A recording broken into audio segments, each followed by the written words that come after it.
This happened when I was about 10 years old. We were visiting my hometown, Alausi, in Ecuador, for the summer. One day, my mom and dad were getting ready to go to a wedding. My sister was already at a friend's place, so the plan was for me to stay home alone for the day. But I saw that it was a beautiful day out, so I asked my folks if I could maybe head to the park, which was just a couple of blocks away. They were reluctant at first, because there was nobody to take me there. But they were in a hurry, and I began throwing a tantrum, so they finally gave in. "Make sure you get back before it gets dark," they warned me.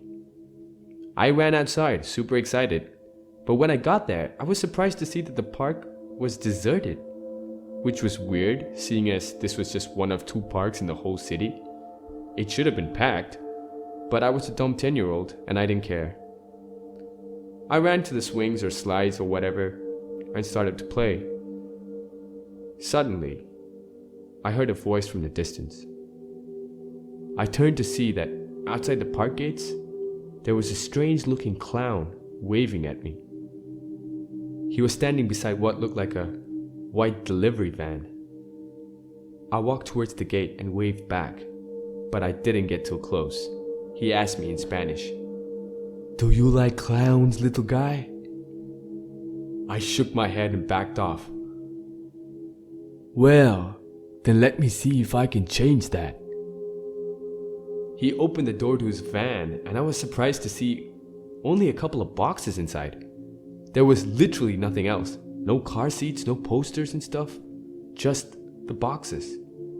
Yes, suspicious. But I was a dumb 10-year-old, and I didn't care. He blew into one of those long sausage-shaped balloons, and then he twisted it up to make a balloon animal. "How'd you like that? Pretty neat, huh?" I nodded yes this time, and edged just a little bit closer. When I was close enough, he handed me the balloon, and then he gave me the creepiest smile I've ever seen on a human being. It was so evil that even dumb 10-year-old me knew to back up just a little bit. "If you want to see the rest of my tricks, you're going to have to come with me into the van. It'll be loads of fun." I told him that the exit was on the other side of the park and I couldn't climb over the gate. He then said something that haunts me to this day. "Get a little closer. I'll carry you over. Then we can have loads of fun in my truck. Come on, kid." He still had that creepy grin plastered across his face, and finally I was a bit cautious. "No thank you, sir," I said, and backed away. His grin turned into a sudden snarl of fury. "Oh, but we were going to have so much fun!" Right when he said that, I heard a voice on the other side of the park. Son, I'm here to pick you up." I turned and saw a man that I recognized as a local neighbor. He was not my father, obviously, but the little me knew to run over to him and hold him tight. The man waved to the clown. "Thanks for keeping my kid entertained." "No problem," the clown replied. But as we turned around, I heard the man mutter under his breath, "Sick fuck." I looked at him confused.